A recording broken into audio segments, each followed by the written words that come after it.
Hi, my name is Christoph Schneider from domain Klaus Schneider in Weil am Rhein. I'm standing now at Schilpf. It's our most important vineyard and the most southwest vineyard in Germany. So it's very close to the border of Switzerland and France. And if you are looking to the left side, you can see Switzerland, in the background the Alps.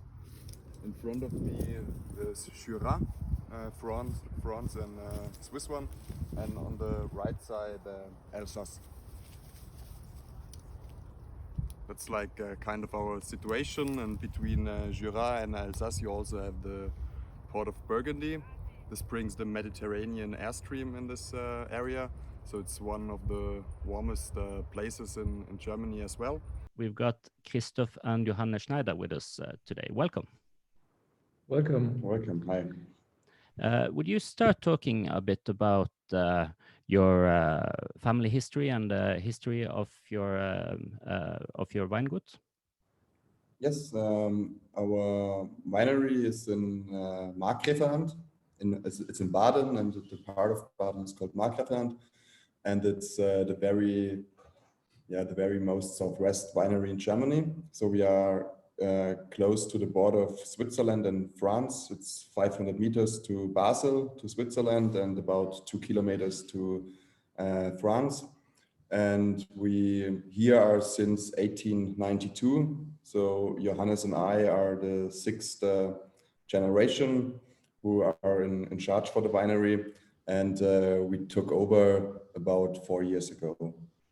And we working at Tüllinger Berg. So the hill is called Tüllinger Berg, and there we have 4 single vineyards. So it's Schilpf, it's our most important. It's also in the name of the winery. So it's called now Weingut am Schilpf Schneider, because we have about half of the vineyard is ours, and it's a vineyard with a very long history, so you can find wine here since 769, and we have, for example, Pinot Noir since the 14th century, and Gudedel Chasselas since the 18th century. So it's a very long tradition, and that's also something we kind of stick to, because we focused on only the Pinot varieties and the Gudedel. And I came home after studies, so I studied economics before. And then when I was 27, I decided to take over the winery with my brother. So now I'm 31. And of course, we grow up on the winery. But now I'm also doing the WSET, just to get a little bit more an overview of the whole wine world. And I also studied chemistry, but I never worked as a chemist. So right after my studies, I went to France, I went to Burgundy, and there I had 1 year of winemaker's formation. So it was rather short, but it was very practical. And after that, I stayed in France for another 1.5 years. So I worked in Alsace and I worked in the Minervois in the south of France. And it was always important for me to have this focus on the practical work, since I already done my studies. So it was really about learning and about application. And then after this period, I returned home, and now I'm working since 4 years. I'm working at the winery, at the family winery. And so I'm 34. So this means since 29, 30, I'm working here. Yeah. And did you do any apprenticeships, or did you work at, could you tell us a little bit about what kind of wineries you worked at in France? Here in Burgundy, it was an apprenticeship. It was Domaine Rossignol-Trappé in Chèvres-Chambertin. And then I worked as they say, saisonnier, so during the season or during harvest. And it was Domaine de Courbissac in the Minervois. It's Brunhilde Clos, she's the winemaker there. And in France, I worked with Domaine Boesch, which is in Westhalten. It's Zinköpfle, where they are working. And this was a very good time. They all farmed organic, biodynamic, so which we are also introducing now on our winery. So I learned a lot, and it was a happy time. Cool. What's the size of your winery? We have 15 hectare now. So we took over from the parents with about 12, and now we have 15, and that's a good size for us to running it as two brothers, and to be in charge of a little bit everything, so we can work outside but also at home, and that's also what we want to do, not just to do one thing. We want to be in the vineyards as well in the cellar, and also traveling and showing our wines to customers. And about how many bottles of wine do you produce? It's about 60,000 bottles. One of your slogans is less is more. What do you mean about that? Yeah, we mean about that. First, in the vineyard, we try to do the least possible. Of course, you have to work a lot, but with very little input, we try to achieve the best grapes we can get. And then this continues also in the cellar and the vinification, where we try to have very little impact on the winemaking. Of course, you also have to make decisions and you have to work with your wine, but the idea is to reflect very well where it is necessary, where are the critical points in the vineyard and in the cellar where we have to do something to have a very good and long-lasting impact on the wine, and then on the grape, and then also on our wine during the making and in the bottle. And so for us, it's important not to overreact, to think we have to do a lot in the cellar or we have to do a lot in the vineyard technically or with machines, but to really also to be based on our traditions. And of course, we continually change things, but we don't want to be too hasty and don't want to adopt everything that is new and adopt trends. So we are more cautious about this. And directly, would you talk a bit about your processes? Like, do you use wood? How do you sulfur? Do you use spontaneous fermentation, things like that? Yeah, sure. In the cellar, we use only our indigenous yeasts, so spontaneous fermentations. And for the red wines, they're really classic red wine making, which I learned in Burgundy and which we also practiced before. So we have our fermentation in the tanks. We use a lot of whole bunches for our wines, more and more. And then after the fermentation, we have our aging in the wooden barrels, where they age 16 to 18 months, and they clarify themselves, and then we just have to rack them and bottle them. So it's very minimalistic. And then after racking, they are sulfured, and then we check before the bottling again, and if necessary, we sulfur again. And then that's all we do. So they are not filtered, they are not fined, not clarified with, so naturally clarified with the aging in the barrel. And it's the same for the white wines. There are also a lot of them, especially the Lagenweine, they are all fermented and aged in wooden barrels for 1.5 years. And then they are bottled. And our entry level, the Gutsweine, they are fermented in stainless steel, and they are bottled a little bit before the Lagenweine, but still they are in the barrel for at least 1 year on their lease, which is a very long time and which helps to stabilize the wine. And you use how is the amount of new wood on the wine?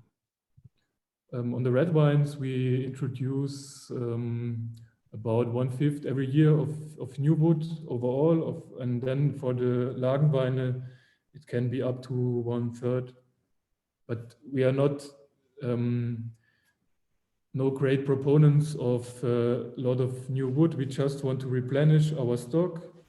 And when we choose new barrels, we're always looking for barrels which have very little influence on the wine, which give very little of their wood, of their taste to the wine. It's more for the aging and for the oxygen introduction into the wine. So we don't want to have huge aroma influence from the wood of the barrel. I've seen that you work with quality hierarchy that is now just in March actually is implemented in the German wine law as well with Gutswein and Ortswein and Lagenwein. You have a long tradition for that firstly, and secondly, would you describe a bit how we can taste the difference between your Spätburgunders, for instance, in the different hierarchy steps? Yeah, I would say we have a very long tradition for it, and my brother and I, and it's also a little bit with the less is more. We are very lucky to work with 2 generations more. So our parents are still in the winery. Our grandparents are still living, which run the winery before. So we can also have some of them experience. And for example, our grandparents in the 60s and 70s, where we still have some wines in the cellar, which we can taste, they didn't had any yeasts or sulfite. It was like the way of winemaking we are doing now. And that's the same with the classification. So on the old labels, there was the Gutswein, there was the Ortswein Village, and then the single vineyards. And our parents did that too, a little bit different. They used some, which was, I think, a trend in the 90s with 3 stars and 1 stars and all that. And we went back to the very old system with entry-level Gutswein, Ortswein, and the Lagenwein. And this also works for us because we have at Tüllinger Hill, it's a total surface of 100 hectare of wines. And we have of 100 hectare 4 single vineyards. So the single vineyards and the old names are very small. For example, Schilpf is about 18 hectares. Then we have Haltinger Stiege for our Gutedel, which is 25. And then we have Oettlinger Sonnenhole, which is also 25. And then on the north side of the hill, there's another single vineyard, which belongs to another city. It's called Lörrach, which is about 10 hectares. And so the system comes also from the history, but it also works perfectly nowadays for us in the way we want to present and to produce our wines. And this means Gutswein, it's from the whole hill. Then we have the Village for the Spätburgunder as example, Weiler, the Ortswein, and that's from the south of the Tüllinger. Maybe in the future we will have also Lörracher from the north side. And then we have the Alte Reben, that's old wines from Village sites. And then the 2 single vineyards, Oettlinger Sonnenhole and Weiler Schilpf. And if you want to, for the differences, I would always say Weiler Schilpf is a more meaty style. So we have their very heavy clay soils and a little bit of iron. And Oettlinger Sonnenhole, for example, is 100% south vineyard, which is a little bit more fruity. The clay is not so heavy. It's a lighter soil. It's a little bit more fruit driven, also lighter in color, and Schilpf it's a little bit more powerful, more meaty. So here you can see a good example of our soil. It's clay. It's very heavy, and then you also have the limestones in between, and you can find it everywhere at Schilpf. And that's also where the name comes from. So Schilpf means slippy. It's just a word in our dialect. It's a very old vineyard site. So it was mentioned first in 769 at the monastery in St. Gallen. So until the 14th century, we had a lot of monks and monasteries from Switzerland who had influence here and who were taking care of the vineyards and the vines. You can find Spätburgunder in our area since the 14th century and Gudedel since the 16th.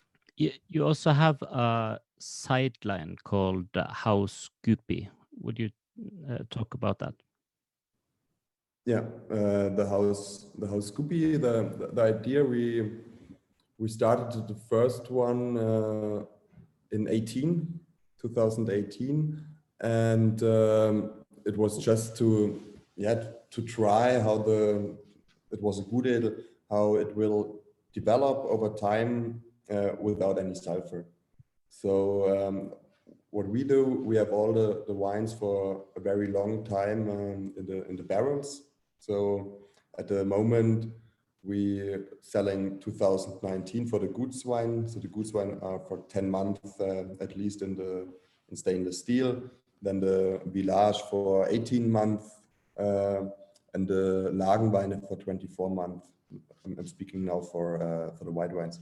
And with House Guppy, we wanted to do the same, but with less influence. So without any sulfuring, but still the idea to have a perfect quality wine. So it should not be like a freaky natural.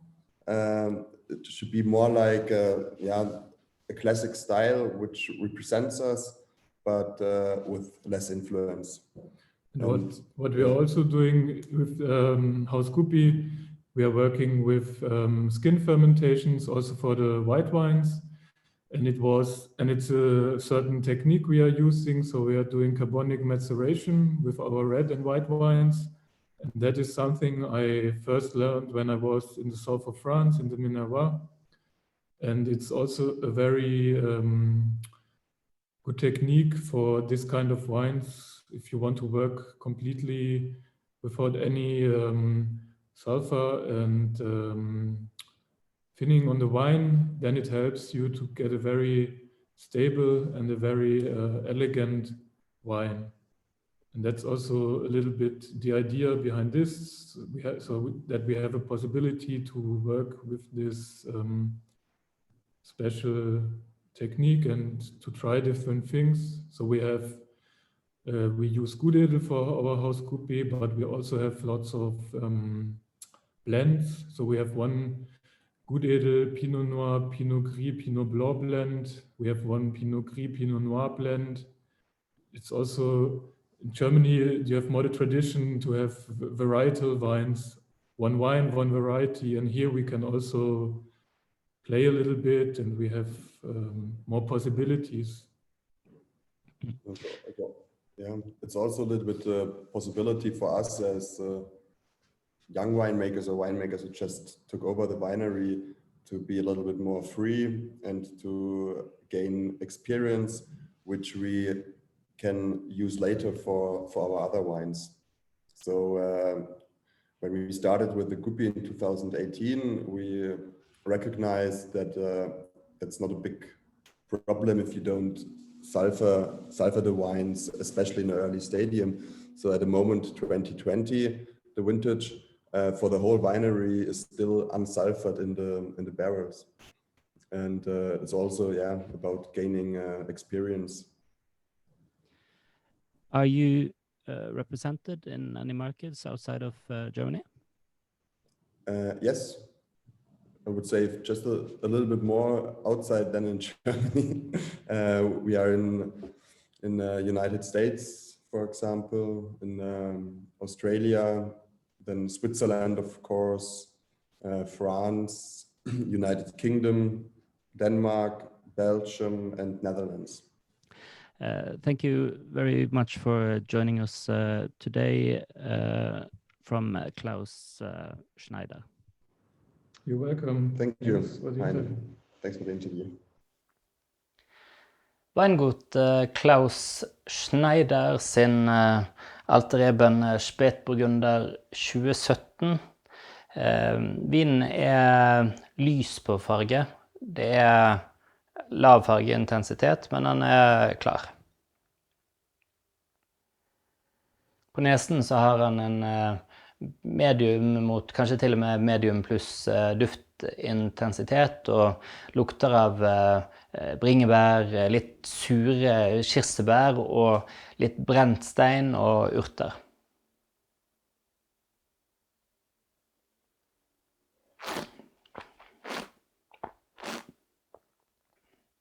Vinen har medium pluss syre. Den har lav pluss fylde. Den har lav tannin og tørr. Den ganske fruktig i anslaget, og har litt sånn fyldig midtparti og fruktig og med litt sånn oppstrammende eiketanniner helt i avslutningen, men uten at det blir for mye og uten at eiken overdøvende. Og så kjenner jeg litt sånn trearoma akkurat helt i sluttpartiet av vinen. Dette synes jeg et uttrykk for noen av de nye Pinot Noirene som kommer fra Baden og fra Tyskland, og jeg tror at når vi ser at markedet for Spätburgunder eller for tysk Pinot Noir vokser, så kan dette være spennende å få sett om fungerer på det norske markedet også.